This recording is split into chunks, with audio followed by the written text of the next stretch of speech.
Shri T P Sethumadhavan വിദ്യാഭ്യാസ വിദഗ്ധനാണ്. അദ്ദേഹം നമുക്കൊപ്പം ചേരുന്നു. ശ്രീ ടി പി സേതുമാധവൻ, കീം പ്രവേശന പരീക്ഷാ ഫലത്തിൽ റദ്ദാക്കിയ ഉത്തരവിന് സ്റ്റേ ഇല്ല. കുട്ടികളുടെ ഭാവി തുലാസിലാകുന്ന ഒരു സ്ഥിതിവിശേഷമാണ് ഉള്ളത്. സർക്കാർ പറയുന്നത് സർക്കാർ ഒരു സമത്വം കേരള സിലബസിലെയും CBSE ICSE സിലബസിലെയും കുട്ടികൾ തമ്മിലുള്ള ഒരു സമത്വം ലക്ഷ്യം വെച്ചാണ് ഇങ്ങനെ ഒരു മാറ്റം കൊണ്ടുവന്നതെന്നാണ്. പക്ഷേ പരാതിക്കാർ പറയുന്നത് ഇങ്ങനെ ഒരു മാനദണ്ഡം നിശ്ചയിച്ച് പരീക്ഷ എഴുതിയ കുട്ടികൾ അതിൻ്റെ റിസൾട്ട് വരുന്നതിന് തൊട്ടു മുൻപ് ഈ മാനദണ്ഡം മാറ്റി എന്ന് പറയുന്ന അനീതിയാണ് എന്നാണ്. അതാണ് കോടതിയും ചോദിക്കുന്നത്. എന്തുകൊണ്ട് 14 വർഷമായി തുടരുന്ന ഒരു പ്രോസ്പെക്ടസ് മാറ്റാൻ പെട്ടെന്ന് ബോധോദയം ഉണ്ടായതാണോ എന്ന് കോടതിയും ചോദിക്കാൻ ഇടവന്നത്. വിദ്യാഭ്യാസ മേഖലയിൽ എടുക്കുന്ന തീരുമാനങ്ങൾ അത് എത്രത്തോളം ദീർഘവീക്ഷണത്തോടെ അല്ലെങ്കിൽ അഗാധമായ പഠനത്തോടുകൂടി വേണം എന്നുകൂടി ഓർമ്മപ്പെടുത്തുന്നുണ്ട് ഈ സംഭവം എന്ന് തോന്നുന്നു. തീർച്ചയായും ഈ ഒരു തീരുമാനം അവസാന ഘട്ടത്തിൽ പ്രോസ്പെക്ടസിൽ വരുത്തിയ മാറ്റം പരീക്ഷ കഴിഞ്ഞു വരുന്നപ്പോൾ വരുന്ന മാറ്റങ്ങളാണ് ഈ എല്ലാ ബുദ്ധിമുട്ടുകൾക്കും വഴിയൊരുക്കിയത്. ഈ ഒരു തീരുമാനം വളരെ അശാസ്ത്രീയമാണ്. മാത്രമല്ല കഴിഞ്ഞ വർഷമാണ് നോർമലൈസേഷൻ പ്രക്രിയയെക്കുറിച്ച് ചെറുതായിട്ട് പരാതി രക്ഷിതാക്കളിൽ നിന്നും വിദ്യാർത്ഥികളിൽ നിന്നും വന്നത്. പക്ഷെ ഈ വർഷം അതിന്റെ പേരിൽ അത് മുഴുവൻ ഉടച്ചു വാർത്ത് അവസാന ഘട്ടത്തിൽ അശാസ്ത്രീയമായി ചെയ്തതാണ് ഇതുണ്ടാക്കിയ ഏറ്റവും വലിയ ബുദ്ധിമുട്ട്.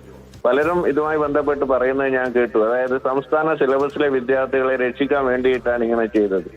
സംസ്ഥാന സിലബസിലായാലും CBSEയിലായാലും ICSEയിലായാലും പഠിക്കുന്ന വിദ്യാർത്ഥികളെല്ലാം മലയാളികളാണ്. അതായത് സംസ്ഥാന സിലബസിൽ പഠിക്കുന്ന വിദ്യാർത്ഥികളെക്കാൾ CBSEയിലും ICSEയിലും പഠിക്കുന്ന വിദ്യാർത്ഥികൾ കേരളത്തിലുണ്ട്. ഈ ഒരു കോണ്ടെക്സ്റ്റ് മനസ്സിലാക്കാതെ വിദ്യാർത്ഥികളുടെ പ്രവേശന അനിശ്ചിതത്വത്തിലാക്കാൻ ഇത് ഒരു പരിധിവരെ സഹായിച്ചിട്ടുണ്ട് എന്നാണ് എനിക്ക് തോന്നുന്നത്. മാത്രമല്ല അയൽ സംസ്ഥാനങ്ങളായ കേരള, കർണാടക, അയൽ സംസ്ഥാനങ്ങളായ കർണാടകയിലും തമിഴ്നാടും പോണ്ടിച്ചേരിയിലും തെലങ്കാനയിലും ഒക്കെ എഞ്ചിനീയറിംഗ് അഡ്മിഷൻ നടന്നുകൊണ്ടിരിക്കുകയാണ്. ഒരു വർഷം 5 ലക്ഷം വിദ്യാർത്ഥികളാണ് എഞ്ചിനീയറിംഗ് പഠിച്ചിറങ്ങി പുറത്തിറങ്ങുന്നത്.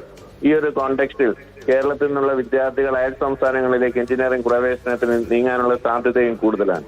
ഇപ്പോൾ തന്നെ ഏതാണ്ട് 25,000-ഓളം വിദ്യാർത്ഥികൾ അയൽ സംസ്ഥാനങ്ങളിൽ എഞ്ചിനീയറിംഗിന് ജോയിൻ ചെയ്ത് കഴിഞ്ഞു.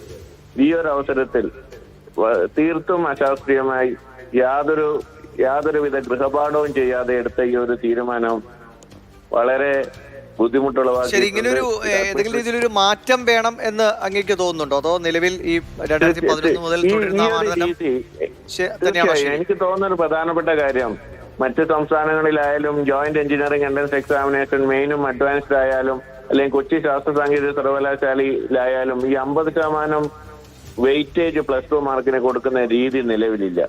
ഇത് ഒഴിവാക്കിക്കൊണ്ട് ഒരു നോർമലൈസേഷന്റെ ആവശ്യമില്ല. എൻട്രൻസ് റാങ്കിൽ എത്ര മാർക്ക് ലഭിച്ചു അതിനനുസരിച്ച് പ്രവേശന പരീക്ഷയിൽ ലഭിച്ച മാർക്കിന്റെ അടിസ്ഥാനത്തിൽ റാങ്ക് തയ്യാറാക്കി കഴിഞ്ഞാൽ ഇങ്ങനെ യാതൊരു കൺഫ്യൂഷനും വരേണ്ട ഒരു കാര്യമില്ല.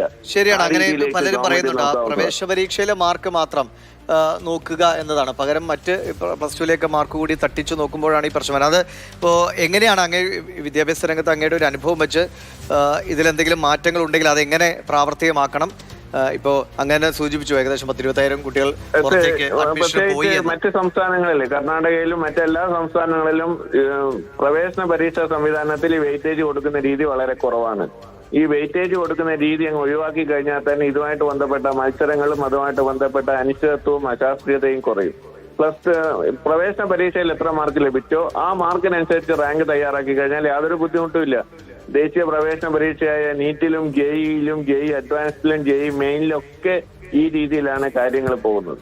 ഈവൻ കേന്ദ്ര സർവകലാശാലകളിലേക്കുള്ള common university entrance test UG CUET UG പരീക്ഷയിലും ആ ഒരു രീതി അവലംബിക്കാൻ ഇവിടെ തയ്യാറായി കഴിഞ്ഞാൽ +2 അങ്ങനെ ഒരു രീതി നമുക്കിവിടെ കൊണ്ടുവരാൻ കഴിയില്ലേ? എന്തായിരിക്കും അതിന് തടസ്സം? ഇപ്പോ തീർച്ചയായും ആ രീതി ചെയ്യുന്നതിന് യാതൊരു ബുദ്ധിമുട്ടില്ല. ഇത് ചെയ്യേണ്ട ഒരു കാര്യം, ഈ പുതിയ രീതി അവലംബിക്കുമ്പോൾ തന്നെ ചെയ്യേണ്ടിയിരുന്ന ഒരു കാര്യം, വിവിധ റാങ്കുകളിലെ വിദ്യാർത്ഥികളുടെ മാർക്ക് പരിശോധിച്ച് CBSEക്കാർക്ക് എത്ര റാങ്ക് കിട്ടി, എത്ര മാർക്ക് ലഭിച്ചു, സ്റ്റേറ്റ് സിലബസിന് എത്ര ലഭിച്ചു, ICSEക്ക് എത്ര ലഭിച്ചു എന്നുള്ള ഒരു താരതമ്യ പഠനം ഒരു ഡാറ്റ അനാലിറ്റിക്സ് സ്ട്രക്ചറിൽ ചെയ്തു കഴിഞ്ഞാൽ ഏതിലൊക്കെയാണ് വ്യതിയാനം ഉണ്ടാവുന്നത് എന്ന് നോക്കാൻ പറ്റും. എനിക്ക് തന്നെ ഒരു വിദ്യാർത്ഥിനി എൻ്റെ അടുത്ത് വന്ന് ചോദിച്ചു, അവർക്ക് 98% മാർക്ക് CBSE കിട്ടി.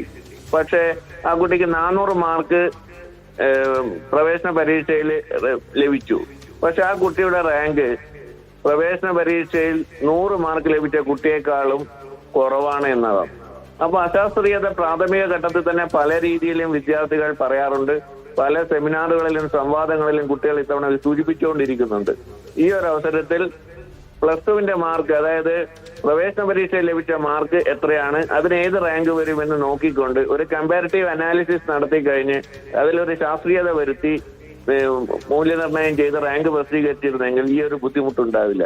ഇനിയും ഒരുപാട് സമയമുണ്ട്. സംസ്ഥാന പ്രവേശന പരീക്ഷാ കമ്മീഷണർക്ക് വേണമെങ്കിൽ ഒരു സബ് കമ്മിറ്റിയെ നിയോഗിച്ചുകൊണ്ട് ഇത് വീണ്ടും പുനഃപരിശോധിച്ചുകൊണ്ട് വിദ്യാർത്ഥികൾക്ക് വിദ്യാർത്ഥികൾക്ക് ഹാനികരമല്ലാത്ത രീതിയിൽ ഏതൊക്കെ രീതിയിൽ